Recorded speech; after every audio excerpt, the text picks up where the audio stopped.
Magandang umaga. Maraming salamat po, Yusek Claire Castro, at magandang umaga po sa inyong lahat. Yung pong sinabinanggit ni Yusek Claire Castro was exactly what transpired during po nung araw na yan kahapon po. No? So, siguro po kung meron lang mga katanungan, I will be willing to address your questions po. Magandang umaga po sa atin lahat. Salamat sa pagkakataong ito. Nakikita nyo naman ang NBI Director at ang Philippine National Police na aking pinamumunuan. Magkatabi ngayon. And so, ito po yung ating iimbestigahan, lalong-lalo na yung nangyari kagabi, early morning last night. And so, we are coordinating such that we can go into the bottom of this case. And the personalities who are involved should be accounted and or fully investigated. Not only for the NBI, but of course, including the personalities, especially the security personnel at the building of the GSIS, as well as the GSIS building being occupied by the Senate Security, led by the Sergeant of Arms. Ang tanong mula kay Maricel Halili, TV5. Magandang umaga po. Sir, may we have more details about Senator Bato de la Rosa? Meron na po ba kayong nakuhang impormasyon na totoong nakalabas na siya ng Senate premises? Sino po yung kasama niya na nakalabas? Paano po siya nakaalis at nasaan po siya ngayon? Well, gaya po ng sinabi ng ating pong Yusek Claire Castro, we have yet to validate kung ano po yung report. Baka maganda po sa Senate po natin itanong, sa Senado, sa Office of the Secretary, at po sa OSAA din po, dahil sila po ang makakakita talaga kung may actual po na paglabas o pag-alis po ni Senator Bato. Umaasa rin po kami sa aming mga nangarinig na balita at lumalabas po sa social media. But may we know kung ano po yung directives ni President Marcos when it comes to arresting Senator Bato? If you're referring po dun sa kahapon, wala naman, ang gaya po ng sinabi ko sa aking mga pahayag doon pa man, na wala pong instruction na arestuhin. Katunayan, kausap ko po buong araw si Secretary Bida ng DOJ kung saan po napapaloob ang National Bureau of Investigation. At ang sabi lang po, respondehan namin yung kahilingan ng GSIS, subalit hindi kami mag-a-approach kahit po nga dumaan doon si Senator Bato ang ano namin is to monitor sapagkat alam po naman nating lahat na mayroon pong kaso na ongoing ngayon sa Supreme Court at wala man pong TRO, pero from the point of view of lawyers po, gaya ng DOJ, 3 araw lang, 72 hours po yung binigay na palugit para po sumagot yung kampo ng gobyerno at yung pagkampo ni Senator Bato. Kaya ang tingin po natin dito ay magkakaroon kaagad ng mabilisang resolution po ang ating pong Korte Suprema na mas mabubutihin po natin na huwag muna pong kumilos ng hindi naaayon sa magiging direksyon po ng Korte. Ano po?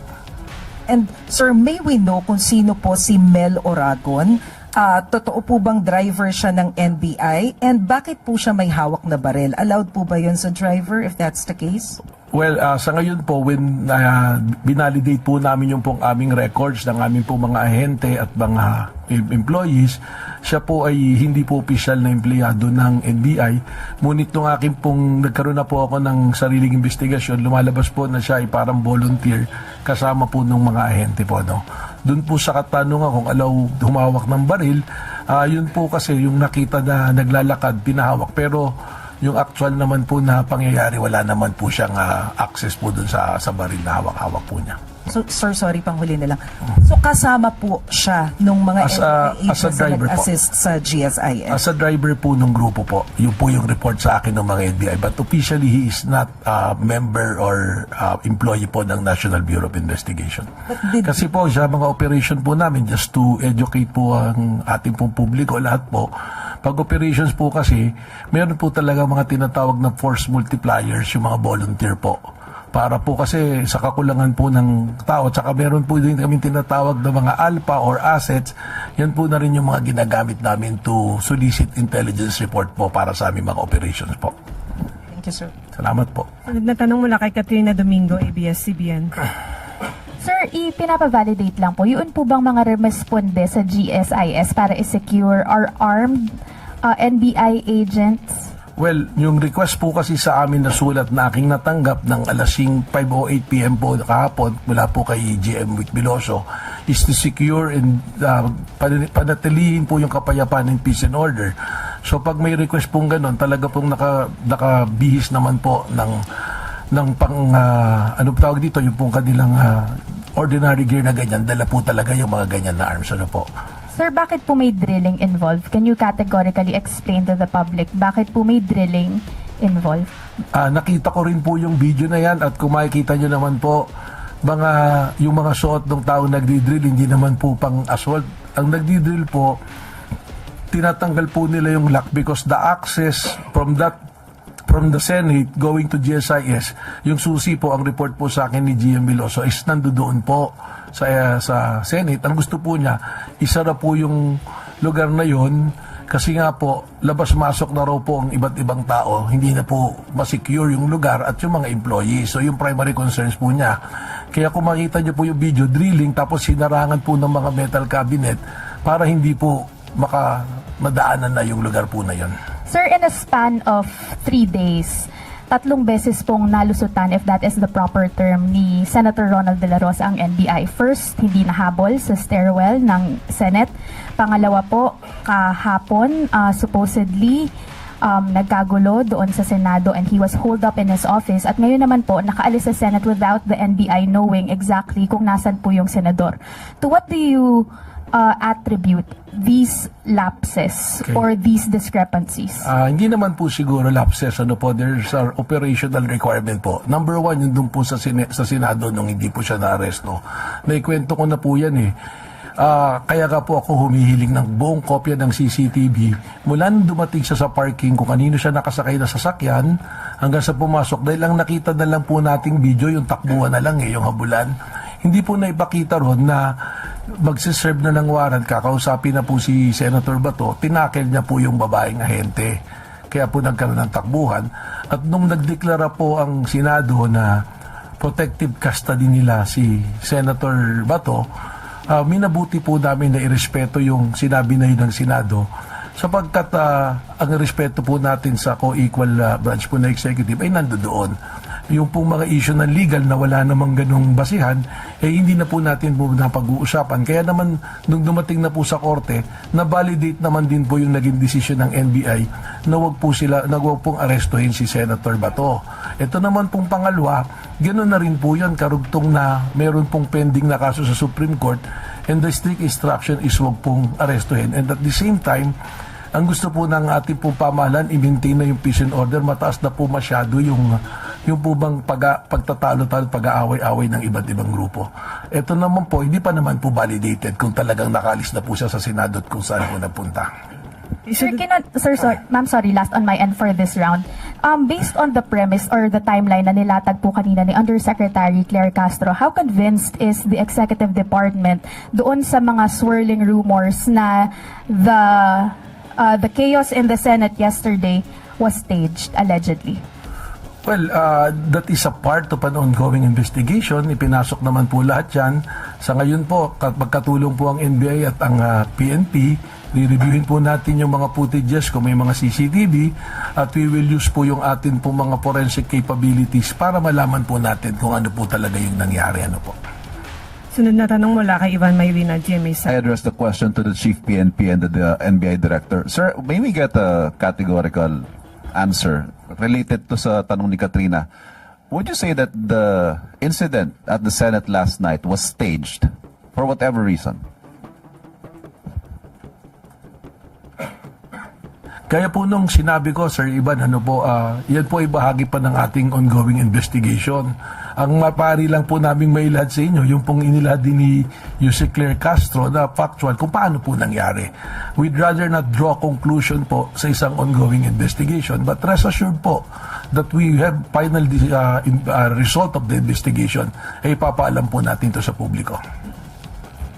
Tama po yun. On the part of the Philippine National Police, katulad nung sinabi ko kanina, papasalamat ako, nandito ang ating Director NBI in as much as the Philippine National Police siya po ang maglilid ng investigation dito. And of course, we need to account kung sino ang may armas or sino ang security forces na nandun. Of course, meron tayong GSIS building security and nandyan na rin ang NBI na were requested to beef up the security at that building. As well as we have the GSIS building being occupied by the Senate. So, tinitignan natin yon. The security meron po tayong OSA security, meron tayong PSPG to beef up the security ng OSA. Actually, nagdagdag pa nga ng 10. Plus, security coming from the PSPG. These are the for VIPs, especially our senators. And security na uniform coming from the armed forces, particularly the Philippine Marines. So one by one, we are accounting them and accounting as well as the usual interview investigation. Nanguna na of course ang ating OSA and of course ang ating NBI nandito, and they will fully cooperate, especially in the usual investigation. And as of now, of course, there are about 20 personalities na nakita na. And these statements will be i-compare po natin sa mga ebidensya, like for example physical evidence, empty shells, lalo na yung ating CCTV footages. Sir, yung chief ng OSAA, si Mr. Mau Aplaska, is he under investigation? Or at least have you heard his version kung bakit ho siya agad nagpaputok base doon sa narration na events? Yes, sir. The case is now being investigated by the Pasay Police Station, and in coordination or with the CIDG. And the result is ibibigay namin soonest na matapos po. Sir, panghuli na lamang po. Lagi ho nababanggit na si Mr. Mau Aplaska, former police general as well, ay mista ni Senator Bato. Bilang isang PM mayor din po. Tapos hindi maiwasang mamalisyahan, ika nga, na ngayon po nare-report that Senator Bato is already out of the Senate premises. Meron ho kayang relasyon, may kaugnayan ito, yung the relationship of PM mayors and helping each other out? Well, on my part, I'm a graduate of Philippine Military Academy. Pagdating sa organization yun, of course, doon ako natuto. But, isa sa mga natutunan natin is, of course, isa lang like investigator. Let no person deter you from the truth. And to ensure that justice is done. Sir, last we na lang will po. ensure that. Last na lang po kay Director Matibag. Sir, kahapon kagabi sa pahayag ng Pangulo, ang sabi niya, tinawagan niya agad kayo, tinanong niya, may NBI ba doon? Sinabi niyo po wala. Pero nabanggit niyo po ba sa kanya na nagpadala kayo ng tao sa GSIS? Well, malinaw po yun. I think the President is referring to the Senate grounds kasi ang pumasok naman pong ulat talaga, nagbarilan sa Senado. Hindi po ba narinig naman po niyo yun? Tapos sabi ko, nung tinanong ako, Wasn't categorically... that an important bit of information, sir, that the President would have... I'm going there po, Sir Ivan, I'm just laying down the premises. Pasensya na po kayo, po. Ang sinabi ko nga, I'm sure na wala po tayong tao sa Senate premises, sa Senate building po. Pero nag-request po si GM Vic Biloso na magpadala po ng NBI. So, yun po yung nangyari. Meron po tayong mga NBI doon po sa GSIS. Yun po yung sinabi ko. At yung sinabi ko pa nga, yung pong ibang NBI natin ay nasa labas po lang. At wala pong mga dalang armas. Po. Kasi yun po yung mga intel personnel po namin. Salamat po. So, tatanong mula kay Hannah Sancho, DZAR. Good morning, sir. Para po kay Attorney Matibag. Sir, sinabi po ni Senator Aimee, according daw po sa NBI agents na nakausap nila, na inutusan daw po sila ni President Bongbong Marcos directly at personally to arrest Senator Bato at all costs. Sino po At kahit sino pa po ang mamatay, kahit sino pa ang madali, basta pasukin po si Bato, ngayon din, end of quote. Would you like to comment? Opo, unang-una po, sino po kaya yung NBI agent na kausap niya? Kasi kung nagre-refer po siya dun sa nahuli na driver, hindi po NBI agent yun, ano po. At pangalawa po, na mas importante, wala pong naging ganong utos si Pangulo. Sa totoo po, ang utos po ni Pangulo, through Secretary Eric Bida, wala tayong gagawing pag-aresto o mga pagpasok sa Senado po, sapagkat inirespeto nga po natin ang prosesong nangyayari po sa Korte Suprema. Katunayan po, yung pong aking strict instruction sa mga NBI po na ipinadala po sa GSIS, na kahit makita si Senator Bato, just monitor at tingnan po kung ano mangyayari. Wala pong pang-aresto. Kaya hindi ko po alam kung saan po nanggagaling ang ating pagbutuing Senator Ivy Marcos. Ano po? And in another video po na pinost niya, she mentioned na sinabi daw ng NBI agent na ang utos daw ay galing kay NBI Organized and Transnational Crime Division's Chief Attorney Jerome Bomediano po sa kanilang operations po. Well, unang-una po, si Jerome Villano is, yan po, I can confirm na he is a member of the Bureau.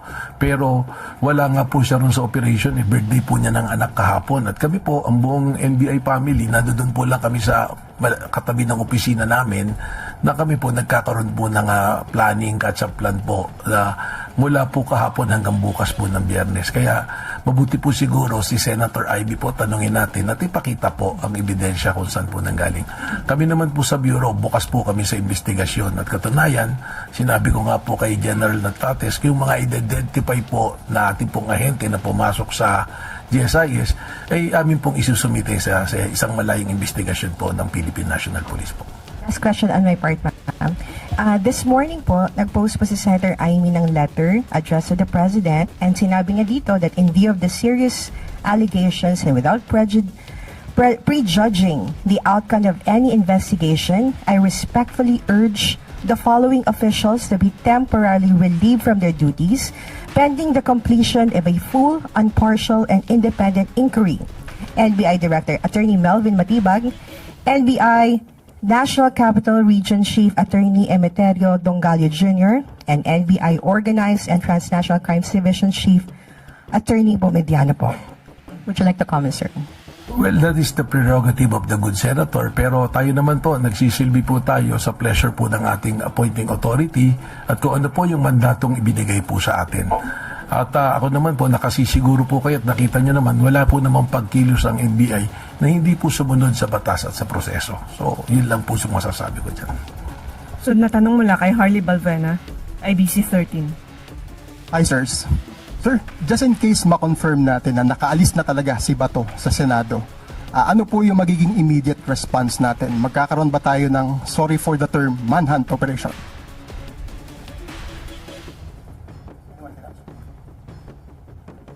Siguro po, hihintayin muna natin kung ano talaga yung nangyari doon, kung nakaalis na po talaga si Senator Bato. Pero just the same, there will be an interagency collaboration with the PNP, NBI, the law enforcement agencies, ang DOJ po, ang PCTC, at syempre po always in coordination with the Office of the President bago po tayo makapagbigay ng talagang pahayag na sigurado pong gagawin.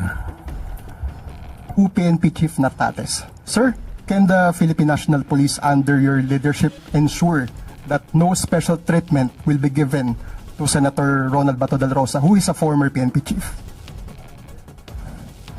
Wala po tayong special treatment yan. We implement the law without fear or favor.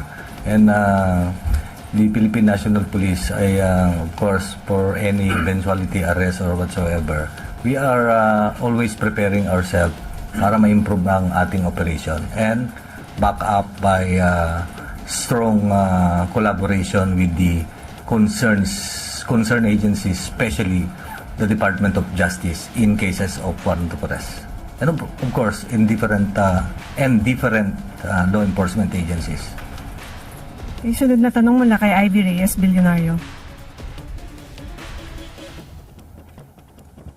Hi, good morning po, PNP Chief. From your professional experience and capacity as PNP Chief, how would you assess the direction of the gunshots? Kasi po yung direction ay medyo mataas, tapos sa glass door and it's just one location, sir. Okay. Mahirap mag-speculate, but of course, let's just wait for the result of the investigation. Lalong-lalo na we are counting more than hundreds of testimonies of witnesses, whether witnesses and or yung hindi involved doon na nakakita. And different physical evidence na nandun. And actually, hindi ko pa nakita yung kanilang yung ginawa ng SOCO. Meron silang reconstruction doon. Okay, so we'll update the media and the public about the result of this investigation. Director Matibag, may we know why the last-minute request of GSIS? Kasi 5 p.m. po nag-request, 6 p.m. po kayo dumating. What's the urgency po?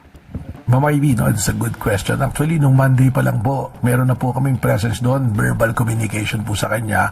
Tapos early on, mag-verbal communication. But mas maganda, nagpadala na rin po siya ng sulat for our record purposes kasi nasa labas po ako ng opisina noon para po duman doon sa proper channeling po bago po makarating sa akin. Sunod na tanong mula kay Tuesday New, DCBB. Good afternoon, sirs.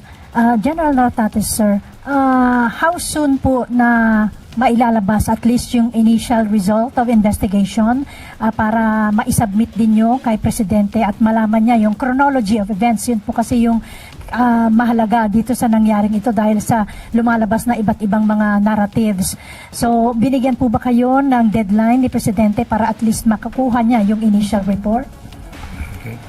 Sinabi ng ating Presidente, of course, pagka nag-iimbestiga ang isang law enforcement agency and especially in solution of a case, and in this case, an incident na nagkaroon ng exchange of gunfire or nakarinig ng gunfire kasi hindi natin masabi pa if there is an exchange of gunfire because pag sinabi mong exchange of gunfire ay nagkatutukan and or the bullets are geared towards you.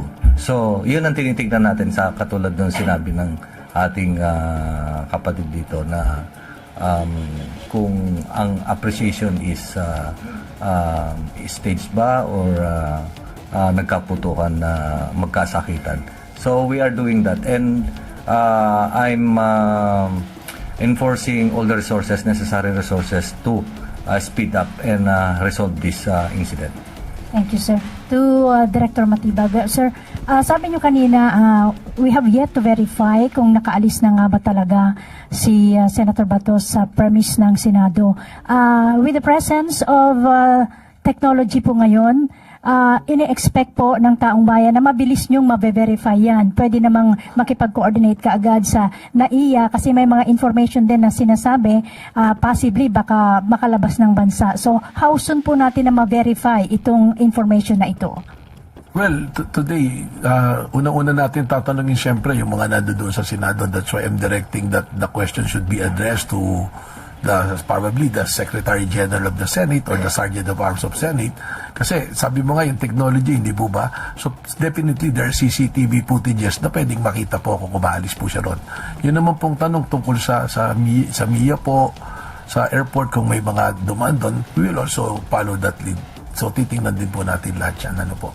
And ito po ba ay malalaman sa loob ng araw na ito din? Palagay ko naman po. Kasi kung pagtatanong pa lang po doon sa Senado, baka hindi na po natin kailanganin yung mga technology. We just have to ask the Secretary General.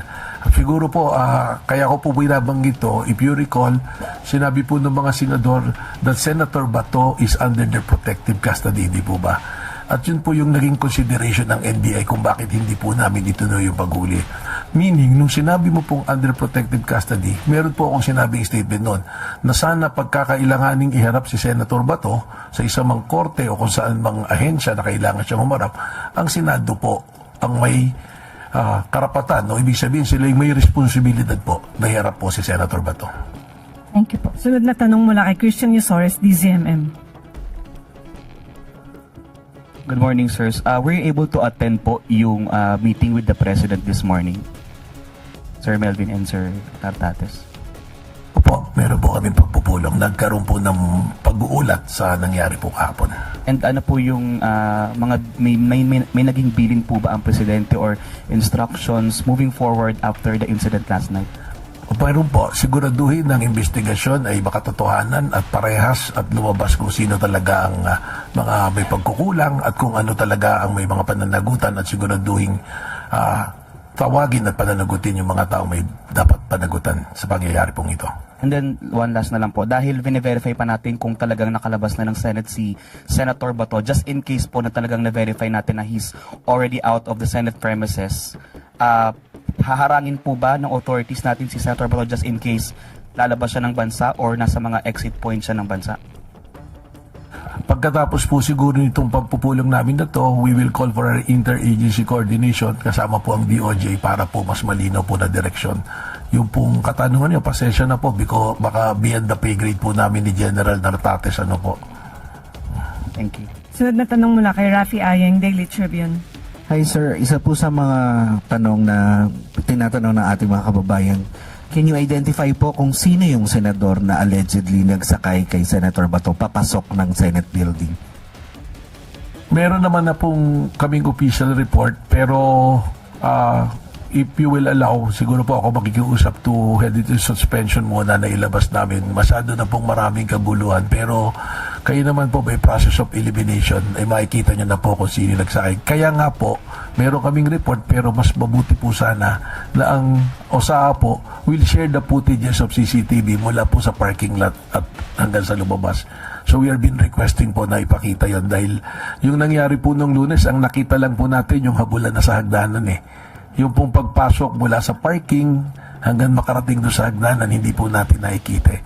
So baka pagka matanong din natin po sa Senado na baka pwedeng mabigyan po tayo ng kopya para makita natin kung kanino pong sasakyan na sumakay. Although narinig ko po may admission na si Senate President na sa kanya sumakay, well, mas maganda po talaga makita natin po yung CCTV ano po.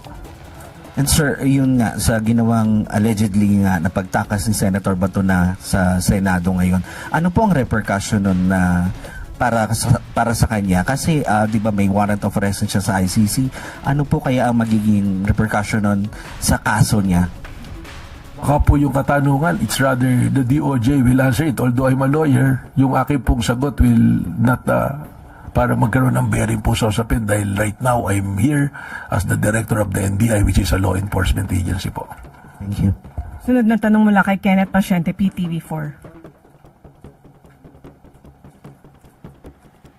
Hi sirs, good morning po. Sir, tanong lang, are we also, iimbestigahan din po ba natin yung mga senador na posibleng tumulong kay Senator Ronald Bato de la Rosa na makatakas, if ever man po, na makumpirma na wala na nga po siya sa Senado? May mga records naman po lahat yan. And again, we will defer that decision to the Department of Justice ano po, because that is a legal issue. So salamat po. Sunod na tanong mula kay Maricar Sargan, Brigada. Sir, good morning. Balikan ko lang po ulit yung detalye doon po sa napaulat na putukan. Kasi nabanggit kanina ni Yusek Claire Castro na ang nagpaputok ay yung USAA after na kumprontahin ng NBI. Kumusta ho yung NBI agent ninyo, sir, and ano pa po yung dagdag na detalye regarding dito? Unang-una po, nung nagkaroon po ng putukan na ganun, yung NBI po, nag-warning shot din po. Yun ang recollection sa akin. Pero after mag-warning shot, doon na po nagkaroon ng maraming pagputok na nanggaling po sa tapos yung ating pong NBI agent, umalis na po rin sa lugar, tumakbo na po. May kasama po siyang blue guard eh. So pares na po silang umalis. Okay naman po, pero ako po ay holding him para po madala po namin sa NBI yung kanyang firearms, pati po siya para po magkaroon po ng maayos na investigasyon po ang PNP po. May information na po ba kung ilan yung shots? Ilang putok po ba yung... Yes, sabi po ng NBI, ang recollection niya parang 6 na warning shot yung kanyang pinuputok and yun po yung sinasabi niya. So, iimbestigahan din po ng PNP po yan. Thank you, sir. Huling tanong mula kay Eileen Taliping, Abante. Sir, good afternoon po. kung sakaling napatunayan na nakalabas na si Senator Bato sa Senado, may pananagutan ba ang mga senador, lalo na yung nag-commit ng protective custody sa kanya? Again, yan po ay ipoproseso po ng ating pong Department of Justice. They're the primary department to lead this. Pero ang sinasabi ko lang po, for my point of view, nung amin pong iniatras yung paghuli ng NBI, hindi po ibig sabihin ay hindi na namin na-arresto. Pero ang ibig sabihin po nun, nirirespeto namin po yung sinabi ng Senado na under protective custody.